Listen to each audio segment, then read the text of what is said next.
দুদিনের পশ্চিমবঙ্গ সফরে এসে কেন্দ্রীয় স্বরাষ্ট্রমন্ত্রী অমিত শাহ বৃহস্পতিবার সকালে প্রথমে হিঙ্গলগঞ্জ যান এবং সেখানে দেশের সুরক্ষা অক্ষুণ্ণ রাখার জন্য সতলজ, কাবেরী ও নর্মদা এই তিনটে ফ্লোটিং বিওপি বা ভাসমান অ্যাম্বুলেন্স দেশের জন্য সমর্পিত করেন।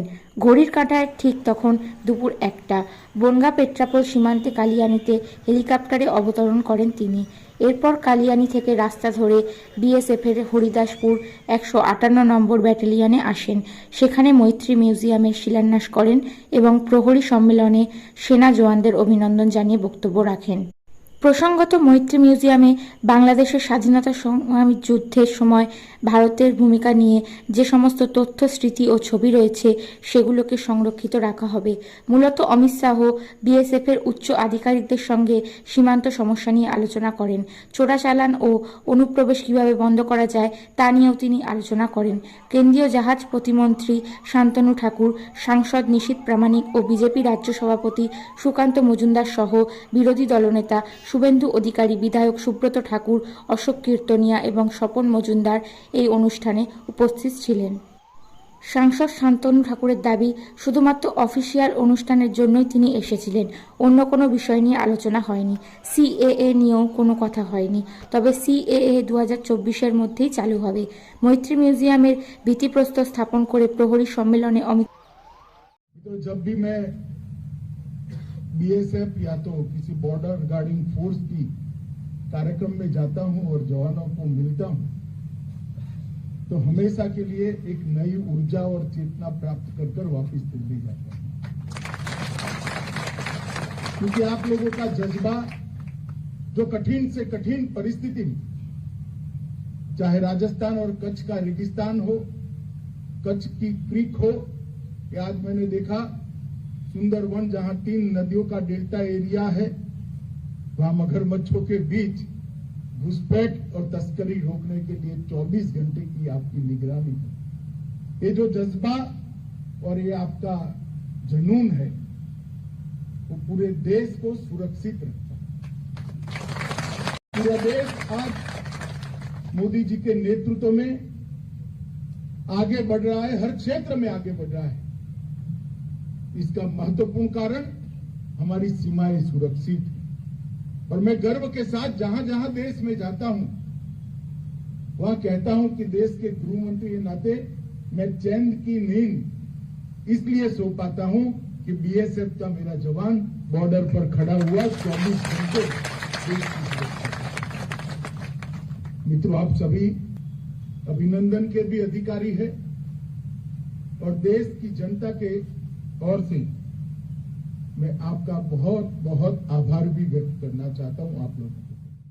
मोदी जी की सरकार का जो मूल लक्ष्य है देश की आंतरिक और बाह्य सुरक्षा अभेद बनाना, इसको कोई भेद न पाए ऐसी बनाना, आपका परिश्रम, त्याग, बलिदान, शौर्य ये सब तो है ही, मगर उसको आधुनिक तकनीक के साथ लैस करना पड़ेगा।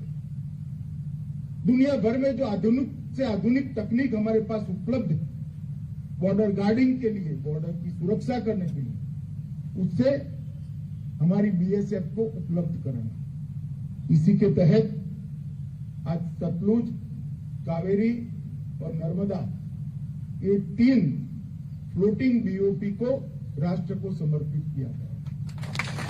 मैं देख कर आया हूं आत्मनिर्भर भारत की मोदी जी की कल्पना के अनुकूल कोची शिपयार्ड ने इसका निर्माण किया है।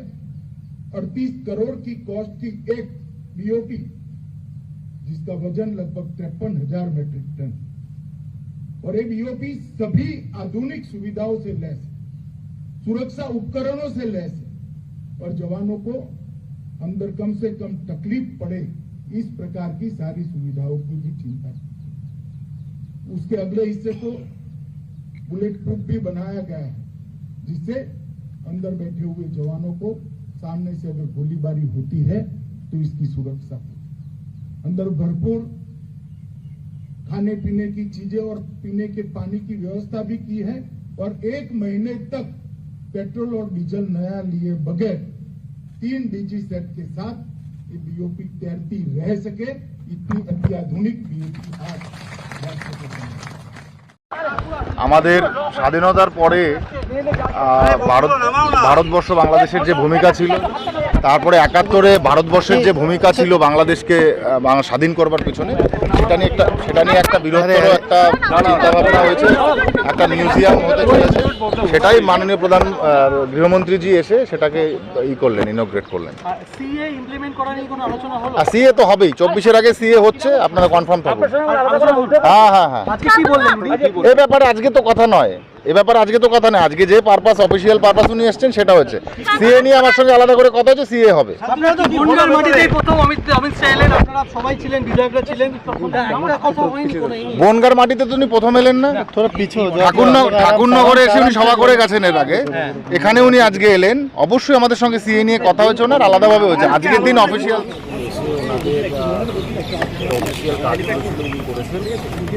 এখানে আমাদের নিয়ে কোনো কথা এবং আমরা ভবিষ্যতে আমরা ওনার সাথে কথা বলবো এটা নিয়ে।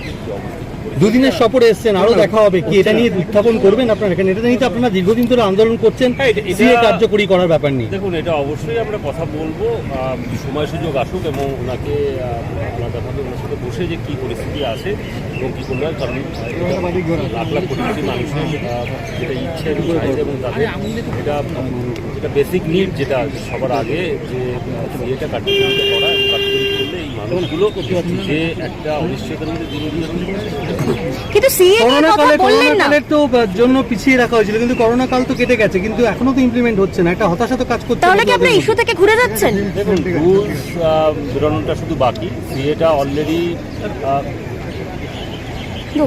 রুল বেরোনোটা বাকি, শুধু রুলসটা টাইম লাগবে। রুলসটা করলে পরেই দাদা, আপনাদের মধ্যে যে আলোচনা হচ্ছে সব বাইরে বেরিয়ে আছে, কুণাল ঘোষ বলছে সবকিছু জেনে যাব, কি বলবেন? কি করে বেরোচ্ছে? উনি তো নারদ, উনি সবকিছুই আগে বোঝেন, ওনারা সবকিছুই ঠিক আছে। বনগাঁ পেট্রাপোল থেকে স্বপন কুমার দাসের রিপোর্ট, নজরে বাংলা, উত্তর ২৪ পরগনা।